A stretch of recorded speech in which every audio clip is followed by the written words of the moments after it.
y remodelación. La maduración y la remodelación de la cicatriz inician durante la fase fibroblástica y se caracterizan por una reorganización del colágeno sintetizado con anterioridad. El colágeno se cataboliza mediante metaloproteínas de matriz y el contenido neto del colágeno de la herida es resultado de un equilibrio entre la colagenólisis y la síntesis de colágeno. Ocurre un cambio neto hacia la síntesis de colágeno y por último al restablecimiento de la matriz extracelular compuesta de una cicatriz rica en colágeno hasta cierto punto celular. Tanto la cantidad como la calidad del colágeno recién depositado determinan la fuerza y la integridad mecánica de una herida reciente. El depósito de matriz en el sitio de la herida sigue un patrón característico. La fibronectina y el colágeno tipo 3 constituyen la estructura inicial de la matriz. Los glucosaminoglucanos y los proteoglucanos representan los siguientes componentes importantes de la matriz, y el colágeno tipo 1 es la matriz final. La cantidad del colágeno en la herida llega a una meseta varias semanas después de la lesión, pero la fuerza de tensión continúa en aumento durante varios meses más. La formación de fibrillas y el enlace cruzado de las mismas disminuye la solubilidad del colágeno e incrementa la fuerza y la resistencia a la degradación enzimática de la matriz de colágeno. La fibrilina, una glucoproteína secretada por los fibroblastos, es esencial para la formación de fibras elásticas que están en el tejido conjuntivo. La remodelación de la cicatriz continúa durante muchos meses, 6 a 12, después de la lesión, y tiene como resultado la formación gradual de una cicatriz madura, avascular y acelular. Las fuerzas mecánicas de la cicatriz nunca igualan el tejido no lesionado. Ocurre un cambio constante de colágeno en la matriz extracelular, tanto en la herida cicatrizada como durante la hemostasia tisular normal. La colagenólisis se debe a la actividad de colagenasa, una clase de metaloproteinasas que requiere activarse. Tanto la síntesis como la lisis de colágeno están controladas de modo estricto por citocinas y factores de crecimiento. Algunos factores, ambos aspectos de la remodelación de colágeno, por ejemplo, el TGF-beta aumenta la transcripción de nuevo colágeno y disminuye el metabolismo del mismo al estimular la síntesis de inhibidores tisulares de metaloproteinasa. Este equilibrio entre el depósito y la degradación de colágeno es el determinante final de la fuerza y la integridad de la herida. Epitelización. En tanto la integridad y la fuerza del tejido se restablecen, también la barrera externa debe hacerlo. Este proceso se caracteriza en particular por la proliferación y la migración de células epiteliales adyacentes a la herida, que se muestra en la figura 9.4. Cicatrización por epitelización de la herida cutánea superficiales, que ya habíamos visto.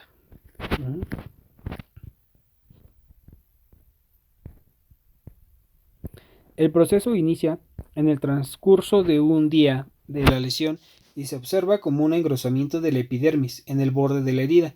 Las células marginales del borde de la herida pierden su inserción firmes a la dermis subyacente, crecen y comienzan a migrar a través de la superficie de la matriz provisional.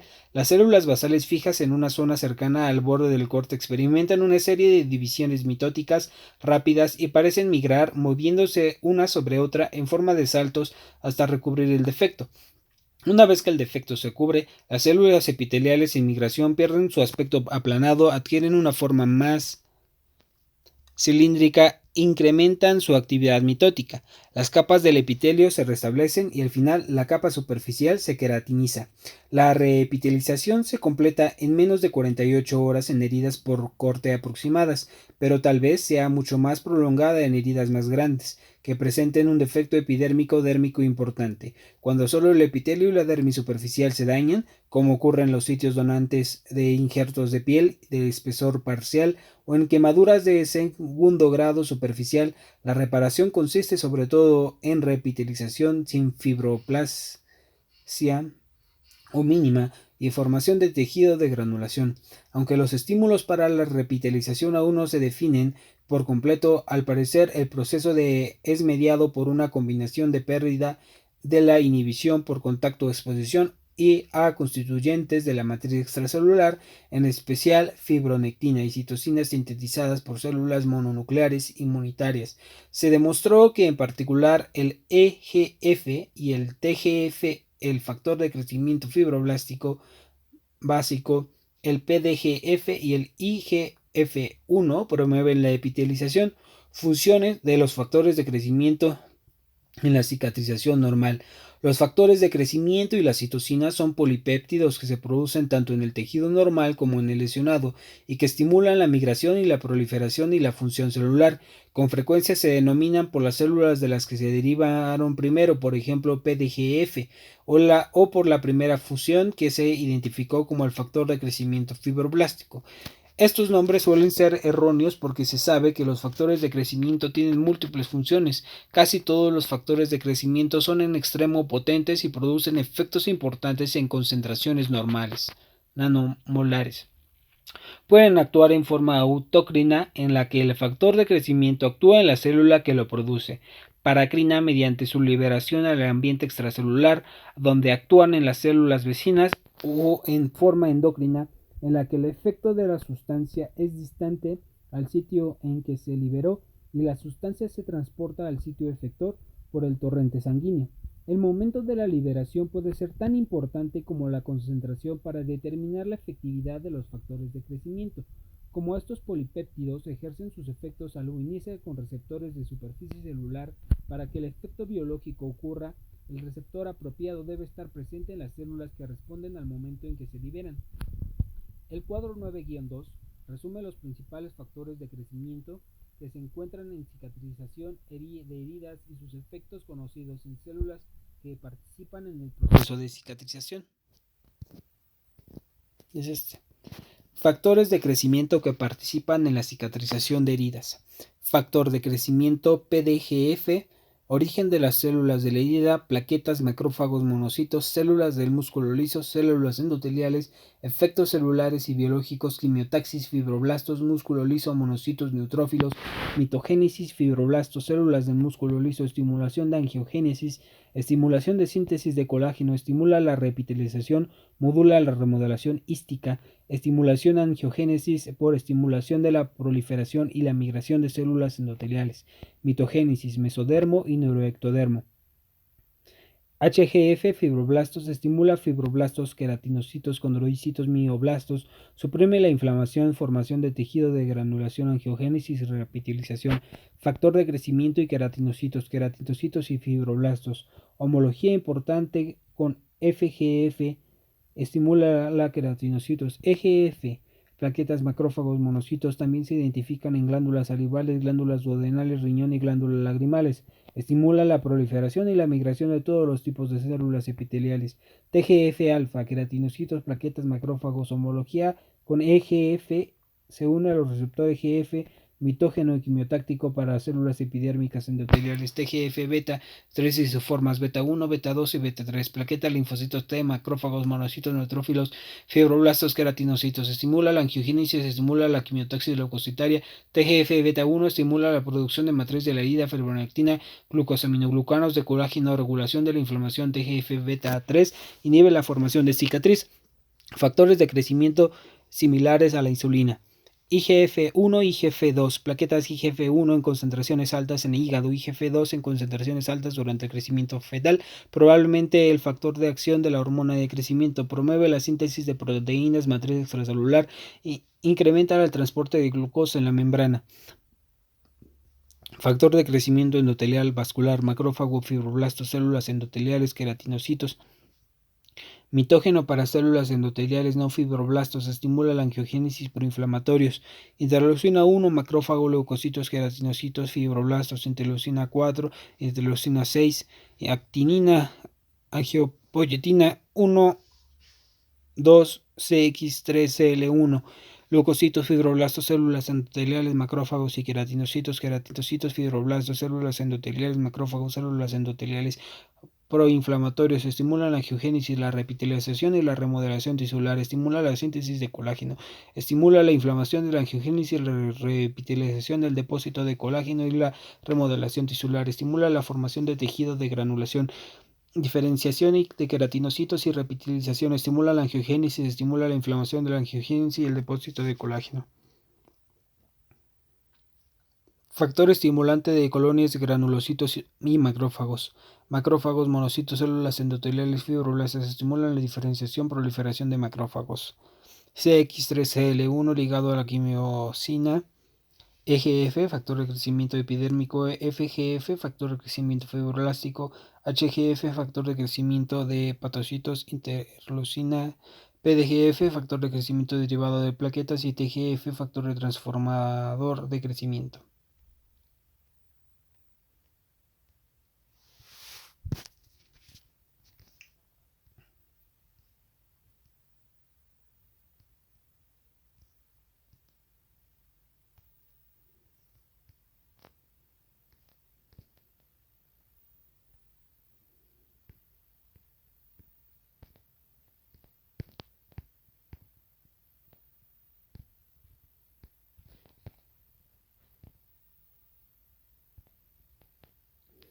Los factores de crecimiento tienen acciones divergentes en distintas células.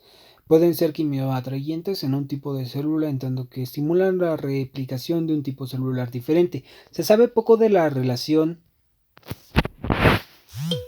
de las concentraciones del factor de crecimiento, que pueden ser tan importantes como la concentración absoluta de factor de crecimiento individuales. Los factores de crecimiento actúan en las células mediante la unión de receptores de superficie. Se describen varios tipos de receptor como canales de iones enlazados a proteína G o a enzimas. La respuesta que despiertan a las células suele ser de fosforilación o desfosforilación de moléculas del segundo mensajero por acción de fosfatasas o sinasas, lo que resulta en la activación o la desactivación de proteínas en el citosol o el núcleo de la célula afectada. La fosforilación de proteínas nucleares es seguida por el inicio de transcripción de genes afectados. La señal se detiene por internación del complejo de receptor ligando. Contracción de la herida. Todas las heridas experimentan cierto grado de contracción. Las heridas cuyos bordes no se aproximan por medio de quirúrgicos, el área de la herida disminuye por esta acción. Cicatrización por segunda intención. El acortamiento de la cicatriz es en sí misma ocasiona como contractura. Se postula que los miofibroblastos son las células principales que producen la contracción y difieren de los fibroblastos normales, que poseen una estructura citoesquelética. Por lo general, estas células contienen actina de músculo liso alfa en haces gruesos llamadas fibras de esfuerzo, que confieren capacidad contráctil a los miofibroblastos. La actina del músculo liso alfa no se detecta hasta el sexto día y luego se expresa cada vez más durante los siguientes 15 días de la cicatrización de la herida. Esta expresión disminuye luego de 4 semanas y se piensa que las células experimentan apoptosis. Un punto desconcertante es que la identificación de mismos fibroblastos en la herida no corresponde de manera directa con el inicio de una concentración que comienza casi de inmediato tras la lesión. Los fibroblastos dispuestos en un entramado de colágeno in vitro se mueven en forma activa en el entramado y lo contraen sin expresar fibras de esfuerzo. Se cree que la contracción depende del movimiento de las células con reorganización concomitante del citoesqueleto. Enfermedades hereditarias de tejido conjuntivo. Consisten en un grupo de alteraciones primarias generalizadas determinadas genéticamente de unos elementos del tejido conjuntivo: colágeno, elastina y mucopolisacáridos. Aquí se estudian 5 tipos principales: síndrome de Ehlers-Danlos, síndrome de Marfan, osteogénesis imperfecta, epidermólisis ampollar y acrodermatitis enteropática, porque representan un desafío único para el cirujano. Síndrome de Ehlers-Danlos. Síndrome de Ehlers-Danlos es un grupo de 10 trastornos que se presenta como un defecto de la formación de colágeno. Más de la mitad de los pacientes afectados presentan defectos genéticos que codifican la cadena alfa de colágeno tipo 5, lo cual hace que desde el punto de vista cuantitativo o estructural sean defectuosos. Tales cambios generaron el clásico síndrome de Ehlers-Danlos, con signos fenotípicos que incluyen piel fina y friable, con venas sobresalientes, hematomas de fácil aparición, lentitud de la cicatrización de heridas, formación de cicatrices atróficas, hernias recurrentes y articulaciones hiperextensibles. Las alteraciones gastrointestinales comprenden hemorragia, hernia hiatal, divertículos intestinales y prolapso rectal. Los vasos sanguíneos pequeños son frágiles y dificultan la colocación de suturas durante la intervención quirúrgica. Los vasos grandes pueden formar aneurismas, varicosidades, fístulas arteriovenosas o romperse de manera espontánea. El cuadro 9-3 presenta una descripción de los subtipos del síndrome de Ehlers-Danlos, que incluye una forma recesiva autosómica de identificación reciente, que se caracteriza por la deficiencia de la tenacinasa 10. El defecto extraña la pérdida cuantitativa de proteína, lo cual ocasiona cambios fenotípicos similares a los observados en otros tipos de el síndrome de Ehlers-Danlos.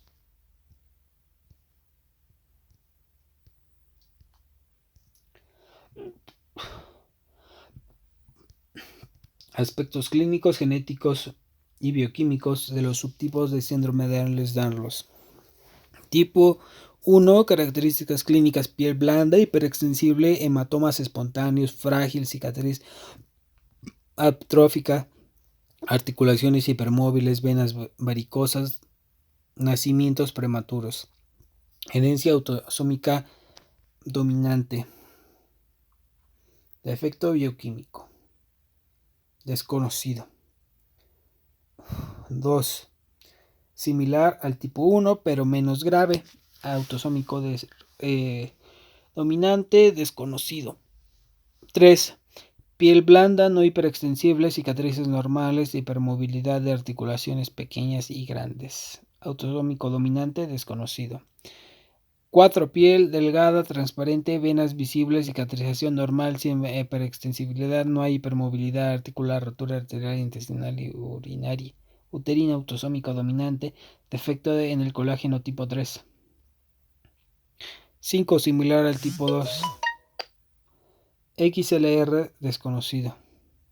6. Piel hiperextensible, frágil, hematomas espontáneos, articulaciones hipermóviles, hipotonía, cifoescoliosis. Autosómico recesivo desconocido.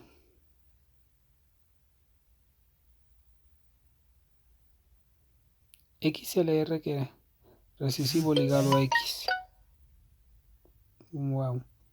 7. Piel blanda, hiperextensible, leve, sin incremento de la fragilidad, articulaciones en extremo laxas, con luxación, autosómico dominante, defecto del gen del colágeno tipo 1.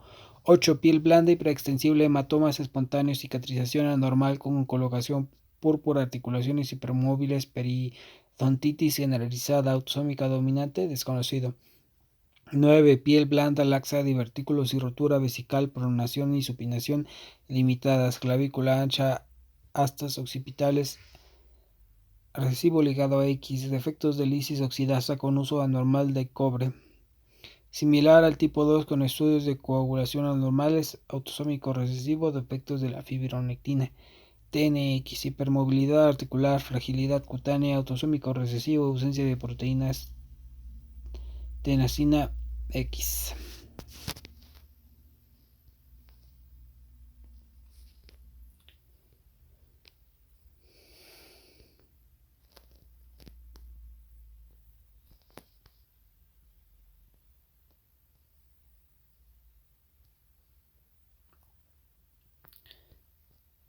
El Ehlers-Danlos se debe considerarse en todo niño con hernias, coagulopatías recurrentes, en especial cuando se acompaña de anormalidades plaquetarias y concentraciones bajas de factor de coagulación. Las hernias inguinales en estos niños son similares a las que se observan en adultos. Es necesario tener sumo cuidado para evitar desgarrar la piel y la fascia. La fascia transversal es delgada y el anillo interno es muy dilatado. Una reparación de tipo adulto mediante una malla o filtro puede producir una incidencia más baja de recurrencias. Los cambios bioquímicos y las manifestaciones fenotípicas de la enfermedad constituyen un obstáculo importante para el cirujano. Las heridas dérmicas deben cerrarse en dos capas aproximadas con las suturas tensionales y los puntos de sutura deben quedar en el doble del tiempo de lo usual. Además, la fijación externa con cinta adhesiva coadyuvará a reforzar la cicatriz y evitar el estiramiento. Síndrome de Marfan. Los pacientes con síndrome de Marfan tienen estatura alta, aracnodactilia, ligamentos laxos, miopatía, escoliosis, tórax en embudo y aneurisma de la aorta ascendente. Los pacientes que padecen este síndrome también son propensos a hernias. La reparación quirúrgica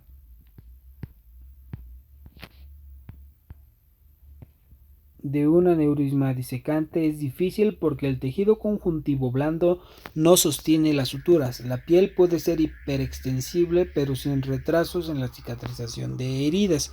El efecto genético relacionado con el síndrome de Marfan es una mutación del gen FBN1 que codifica la fibrilina. En épocas pasadas se pensaba que la alteración estructural del sistema de microfibrillas era la que ocasionaba los cambios fenotípicos propios de la enfermedad. Sin embargo, investigaciones recientes indican que una participación intrincada de productos del gen FBN1 que intervienen en el envío de señales de TGF-beta, tales como moléculas de la matriz extracelular, normalmente se unen y regulan las señales TGF-beta. La función anormal del gen FBN1 puede hacer que aumenten las señales TGF-beta, particularmente en la pared de la aorta. Osteogénesis imperfecta. Los individuos con osteogénesis imperfecta tienen huesos quebradizas, osteopenia, poca masa muscular, hernias y laxitud de ligamentos y articulaciones. La osteogénesis imperfecta es una consecuencia de mutación del colágeno tipo 1. En la enfermedad pudieran intervenir las mutaciones de la prolidasa, enzima que separa la prolina y la hidroxiprolina en la terminación C. La osteogénesis imperfecta se debe a una mutación en el colágeno tipo 1. Se conocen 4 subtipos principales de osteogénesis imperfecta, con manifestaciones leves a fatales. Los pacientes presentan adelgazamiento de la dermis, incremento de la contusiones, la cicatrización es normal y la piel no es hiperextensible. Aunque la cirugía puede tener éxito en estos enfermos, resulta difícil, pues los huesos se fracturan con facilidad por un esfuerzo mínimo. El cuadro 9-4 presenta las diversas características relacionadas con los subtipos clínicos de la osteogénesis imperfecta. Osteogénesis imperfecta de características clínicas y genéticas. Tipo 1. Fragilidad ósea leve, escleróticas azules, dominante. 2. Letal prenatal, huesos largos, arrugados, costillas delgadas, escleróticas de color azul oscuro, dominante. 3. Progresivamente deformante, múltiples fracturas, pérdida fácil de ambulación, dominante, recesiva. 4. Fragilidad ósea leve a moderada, escleróticas normales o grises, estatura ligeramente baja, dominante.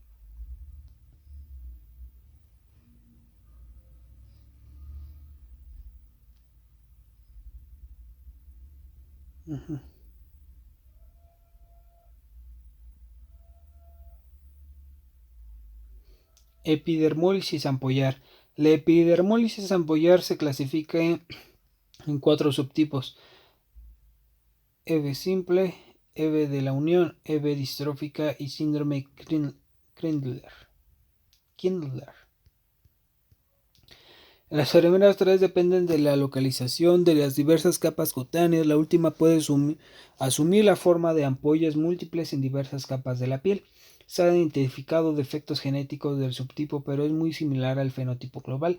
El defecto genético incluye un deterioro de la adherencia tisular en la epidermis de la membrana basal o la dermis, cuyos resultados son la separación del tejido y la formación de ampollas con un traumatismo mínimo. Las características distintivas de la epidermólisis ampollar son vesiculación y ulceración. El tipo distrófico, que se hereda por mecanismo recesivo, se caracteriza por defectos en el gen COL7A1 que codifica el colágeno de tipo 7, importante para conectar la epidermis con la dermis. En consecuencia, desde el punto de vista fenotípico en el que origina vesículas, el tratamiento de heridas que no cicatrizan en pacientes con epidermólisis ampollar es un desafío a causa de un estado nutricional alterado por erosiones bucales y obstrucción esofágica. Las intervenciones quirúrgicas comprenden dilatación esofágica y colocación de una sonda de gastrotomía. Las incisiones dérmicas deben hacerse de modo meticuloso para evitar traumatismo adicional de la piel. La piel requiere almohadillas no adherentes recubiertas por apósitos voluminosos a fin de evitar la formación de vesículas. Acrodermatitis enteropática.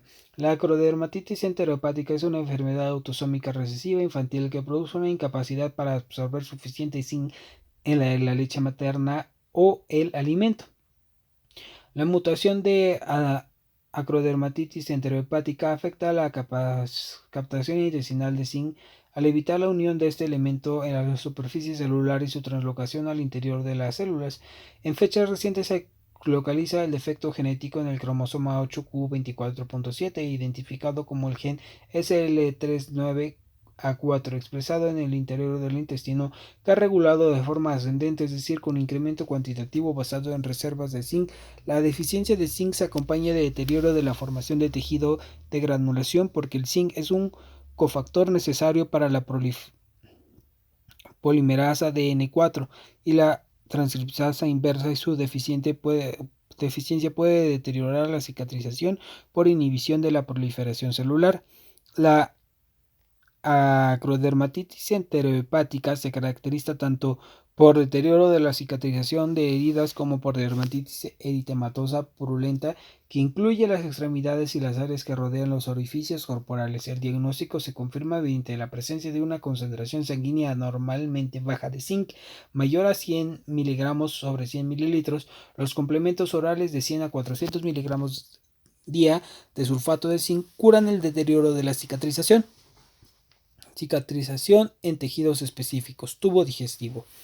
La cicatrización de una lesión de espesor total de tubo digestivo aún es un problema clínico no resuelto. La cicatrización de heridas de tubo digestivo de espesor total inicia con la reaposición Rixus deposition quirúrgica o mecánica de los extremos intestinales, que suelen ser el primer paso en el proceso de reparación. Se utilizan sobre todo suturas o grapas, aunque se intentan con éxito variable otros medios como botones, tubos plásticos y diversas envolturas. La falta de cicatrización origina dehiscencia, fugas de fístulas que conllevan a morbilidad y una mortalidad importante. Por el contrario, la cicatrización excesiva también puede ser un problema y ocasiona la formación de estrecheces y estenosis de la luz. La reparación de tubo digestivo es vital para restablecer la integridad de la estructura luminal y reanudar las funciones motoras de absorción y barrera. Las características anatómicas macroscópicas del tubo digestivo son muy constantes en casi toda su longitud. En la luz, el epitelio está apoyado por la lámina propia de la muscularis mucosa subyacente. La submucosa se encuentra en forma radial y circunferencial fuera de estas capas. Está constituido por fibras colagenasas y elásticas abundantes y apoya estructuras tanto neurales como vasculares. Hacia la superficie peritoneal del intestino se encuentran las capas internas y muscular externa, y por último una extensión peritoneal, la serosa. La submucosa es la capa que confiere la mayor fuerza de tensión y capacidad para sostener suturas. Una característica que no debe olvidarse durante la reparación quirúrgica es el tubo digestivo. Además, la cicatrización de la serosa es esencial para la rápida formación de un sello hermético en el lado luminal del intestino. Las altas tasas de fracasos anastomóticos clínicos observados en segmentos intestinales que son extraperitoneales y carecen de serosa, es decir, el esófago y el recto, destacan la importancia de la serosa. Las lesiones en todas las partes del tubo digestivo siguen las mismas secuencias de cicatrización que las heridas cutáneas. Sin embargo, se observan algunas diferencias importantes. Cuadro 9-5. Comparación de la cicatrización de heridas de tubo digestivo y piel.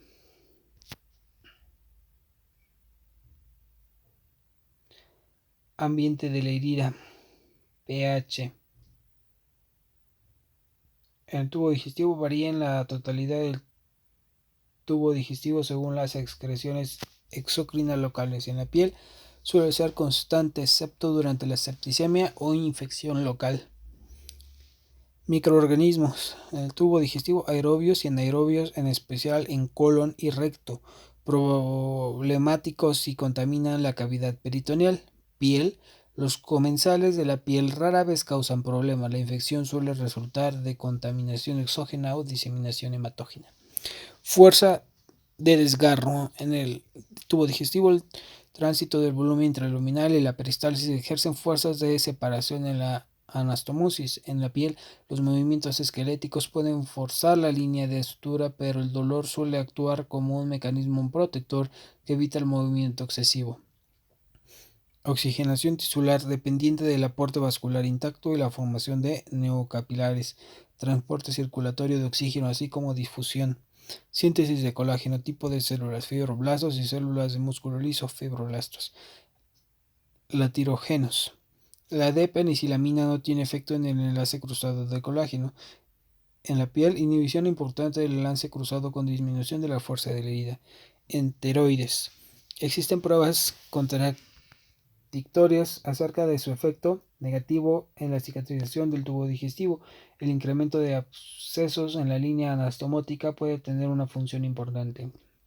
Piel, descenso significativo de la acumulación de colágeno, actividad colagenasa, incremento de su presencia en la totalidad del tubo gastrointestinal después de la transición y reanastomosis durante la septicemia. El exceso de enzima puede promover la dehiscencia al disminuir la capacidad del tejido para sostener suturas. No tiene una función importante en heridas cutáneas. Fuerza de herida.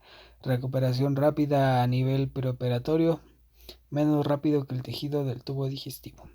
Formación de cicatriz. Edad. Se observa cicatriz definitiva en sitios de heridas fetales. El feto suele curar sin formación de cicatriz.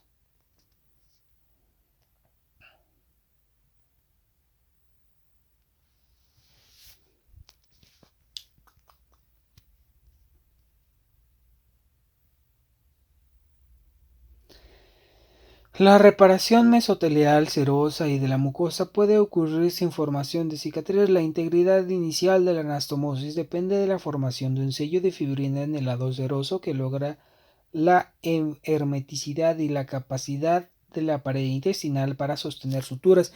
En particular, la capa submucosa, la fuerza marginal disminuye de manera importante durante la primera semana a causa de la colagenólisis inicial y notable. La lisis de colágeno se efectúa mediante colagenasa derivada de neutrófilos y macrófagos y bacterias intraluminales. En la fecha reciente se demostró que las capas pseudomonas aeruginosa presentaban variaciones fenotípicas mayores caracterizadas por secreción más elevadas de colagenasa en el entorno intestinal lesionado y anastomótico. La actividad de colagenasa se presenta al inicio de un proceso de cicatrización y el catabolismo de colágeno excede con mucho la síntesis del mismo durante los primeros 3 a 5 días. La integridad de la anastomosis representa el equilibrio entre la lisis de colágeno que ocurre pronto y la síntesis del mismo, cuyo inicio demora unos cuantos días. Figura 9-5. Esta. Diagrama representativo del concepto de cicatrización de las heridas del tubo digestivo como un fino equilibrio entre la síntesis de colágeno y la colagenólisis. El periodo débil en el cual la colagenólisis excede la síntesis de colágeno se puede prolongar o exacerbar por cualquier factor que altere el equilibrio. Fuerza de resistencia a la tensión días. Curva resultante. La fuerza del nuevo colágeno aumenta con la síntesis, la fuerza de colágeno disminuye por la lisis.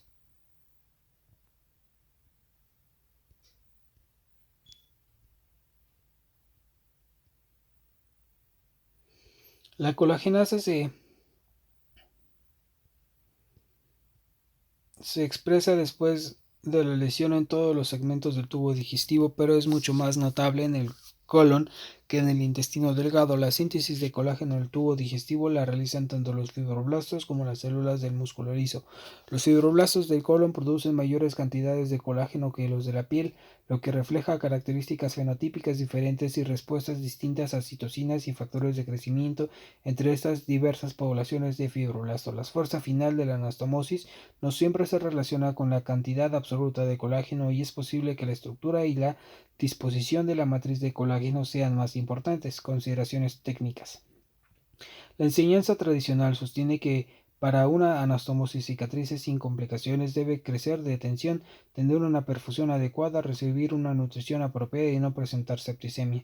Aunque son principios sólidos para toda cicatrización de heridas, la cicatrización anastomótica demanda varias consideraciones únicas. Desde un punto de vista técnico, uno se identifica el método ideal para suturar entre sí dos extremos del intestino. Aunque se discuten los métodos para crear una anastomosis, no se cuenta con pruebas clínicas convincentes que indiquen que una técnica determinada tiene alguna ventaja sobre otra. Por ejemplo, sutura a mano en comparación con engrapados, suturas continuas o puntos separados, materiales absorbibles comparados con no absorbibles o cierre en capa única o en dos capas. Un metaanálisis reciente reveló que las anastomosis ileocólicas engrapadas tienen menores índices de fugas que las formadas a mano, pero aún no se presentan datos sobre la anastomosis cólicas o en el intestino delgado. Sin embargo, se sabe que las anastomosis advertidas suturadas a mano tienen mayor riesgo de escape y ocasionan más formación de adherencias, pero se acompañan de una incidencia más baja de estenosis. Como no se conoce alguna superioridad definida de alguno de los métodos, se recomienda que los cirujanos se familiaricen con varias técnicas y las apliquen según lo exijan las circunstancias. El volumen de soluciones intravenosas administrado en la fase perioperatoria modifica muchos aspectos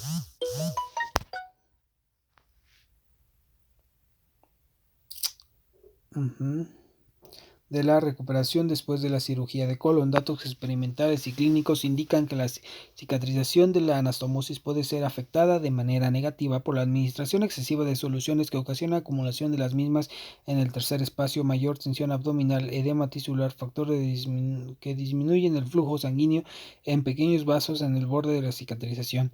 Hueso. Diversos cambios ocurren en el sitio de la lesión a fin de restablecer la integridad estructural y funcional tras cualquier tipo de lesión.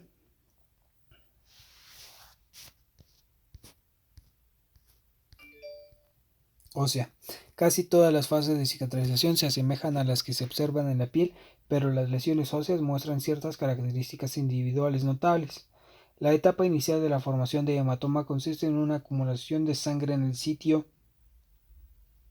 de la fractura, que también contiene tejido blando desvitalizado, hueso muerto y médula necrótica.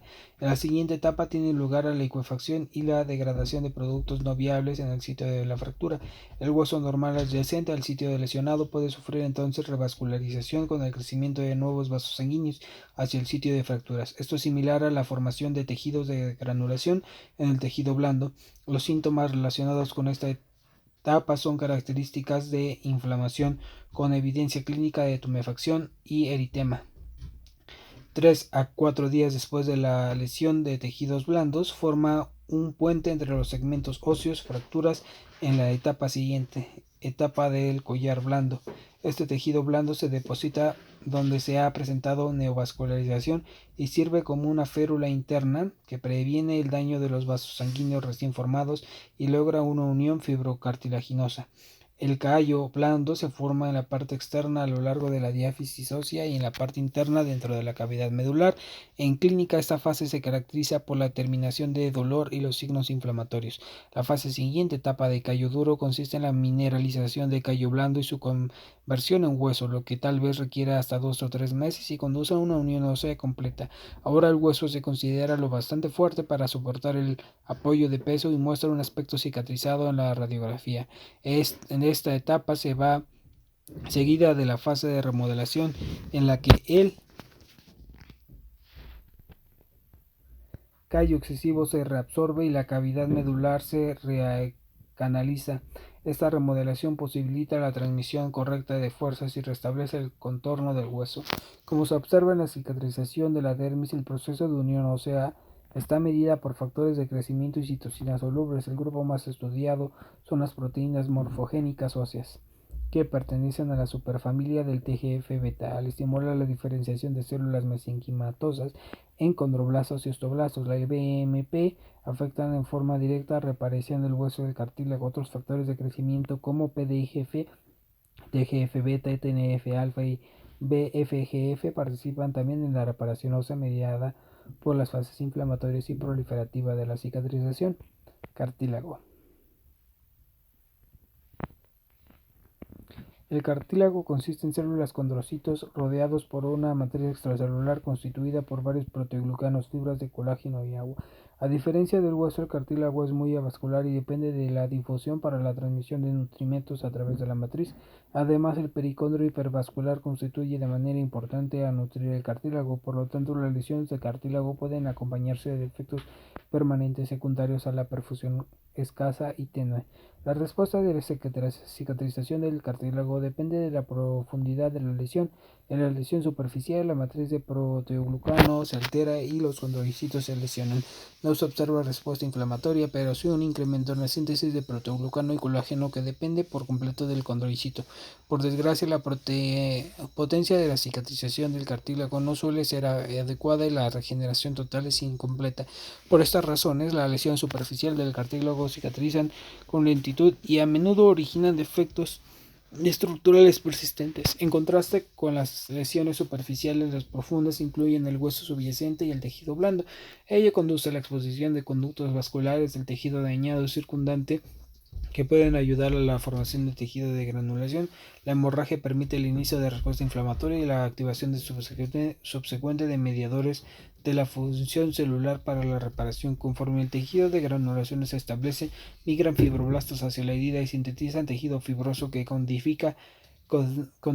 Poco a poco se forma cartílago hialino que restablece la integridad estructural y funcional del sitio de lesionado tendón. Los tendones y ligamentos son estructuras especializadas que unen músculo con huesos y huesos con huesos respectivamente. Consisten en haces paralelos colágenos entremezclados con células fusiformes. Los tendones y ligamentos pueden sufrir una diversidad de lesiones como laceración, rotura y contusión. A causa de movilidad del hueso o músculo subyacente, los extremos dañados suelen separarse. La cicatrización de tendones y ligamentos progresa en forma similar a la de otras áreas del cuerpo, es decir, mediante formación de organización de hematoma, depósito de tejido de reparación y formación de cicatriz.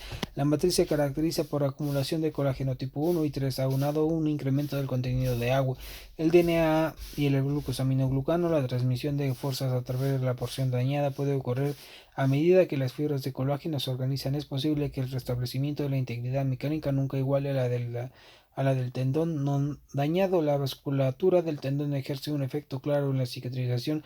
Los tendones hipovasculares tienden a cicatrizar con menos movimientos y mayor formación de cicatriz que los que reciben una mejor perfusión. Las células especializadas, los tenocitos, tienen mucha actividad metabólica y conservan un potencial de regeneración considerable. Aún en ausencia de la vascularidad, las células de la superficie del tendón son idénticas a las que se encuentran dentro de la vaina y también participan en la cicatrización tendinosa. Nervios. Los nervios neurales son muy frecuentes las lesiones neurales son muy frecuentes, con un estimado de 2.000 reparaciones realizadas cada año en Estados Unidos. Los nervios periféricos son un conjunto complejo de axones, células no neuronales y elementos extracelulares. Se distinguen tres tipos de lesiones neurales: neuropraxia, desmielinización focal, axonomesis, interrupción de la continuación axonal pero preservación de la lámina basal de las células de Schwann, y neuromesis, transección completa. Después de todos los tipos de lesión, los extremos neurales progresan a través de un patrón predecible de cambios que incluyen tres pasos cruciales: A. Supervivencia del cuerpo de células axonales. B. Regeneración de axones que crecen a través del nervio transecado para llegar al muñón distal. Y C. Migración y conexión de los extremos neurales en degeneración con los extremos neurales a los órganos afectados apropiados.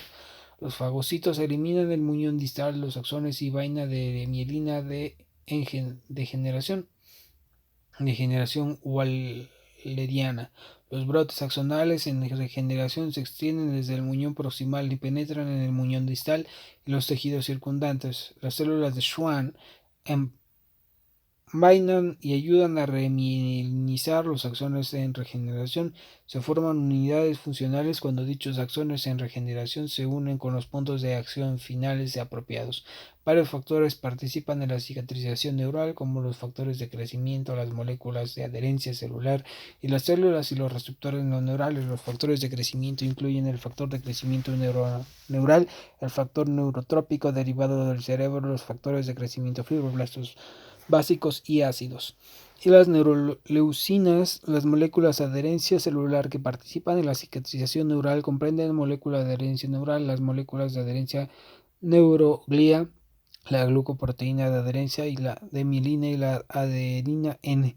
Esta interacción compleja de factores de crecimiento y moléculas de adherencia ayuda a la regeneración neural, cicatrización de una hernia fetal. Las principales características que distinguen la cicatrización de heridas fetales de las heridas en adultos es la aparente falta de formación de cicatrices, el conocimiento del modo en que las heridas fetales logran integridad sin pruebas.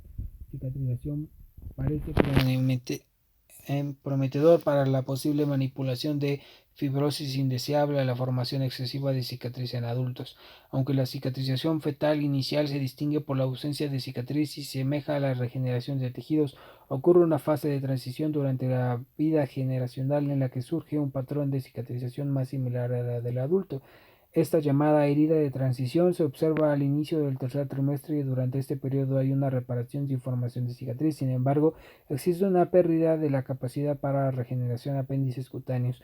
Por último, ocurre de manera exclusiva una cicatrización clásica que sigue el patrón de adultos con formación de cicatriz, aunque la cicatrización total aún es más rápida que en adultos. Varias características pueden influir en las diferencias entre las heridas fetales y las del adultos. Comprenden el ambiente de la herida, las respuestas inflamatorias, los perfiles diferenciales de factores de crecimiento y la matriz de la herida. Ambiente de la herida del feto. Se encuentra inmerso en un ambiente líquido estéril y de temperatura estable, pero este hecho aislado no explica diferencias observadas. Los experimentos demostraron que la curación sin cicatriz puede ocurrir fuera del ambiente líquido amniótico y por el contrario es posible que se formen cicatrices sin útero. Inflamación. La extensión y la potencia de la respuesta inflamatoria se correlaciona con modo directo con el grado de formación de cicatriz en todas las heridas en cicatrización. La inflamación fetal inducida a causa de inmadurez del sistema inmunitario del feto explicaría en parte la falta de cicatrices. El feto no solo es neutropénico, sino que las heridas fetales contienen cifras más bajas de polimorfonucleares y macrófagos. Factores de crecimiento. Las heridas fetales se distinguen por ausencia de TGF-beta, que puede tener una función importante en la cicatrización. En cambio, el bloqueo del TGF-beta 1 y el TGF-beta 2 mediante anticuerpos neutralizantes reduce mucho la formación de cicatriz de las heridas de adultos. La aplicación de exógena de TGF-beta 3 disminuye las concentraciones TGF-beta 1 y TGF-beta 2 en el sitio de las heridas, con una reducción resultante de la formación de cicatrices. Por lo tanto, el equilibrio entre la concentración, la actividad o ambos las isoformas de TGF-beta pueden ser importantes en la regulación del desarrollo de una cicatriz. Matriz de la herida. La herida fetal se caracteriza por la producción excesiva de extensa de ácido hialurónico, un glucosaminoglucano de peso molecular alto que producen sobre todo fibroblastos. Aunque las heridas en adultos también producen ácido hialurónico, una síntesis es constante solo en las heridas fetales. Los componentes del líquido amniótico, de manera más específica, la herida fetal tiene una singular capacidad para estimular la producción de ácido hialurónico. Los fibroblastos fetales elaboran más colágeno que los de adultos y es posible que la concentración mayor de ácido hialurónico contribuya a la organización ordenada de colágeno.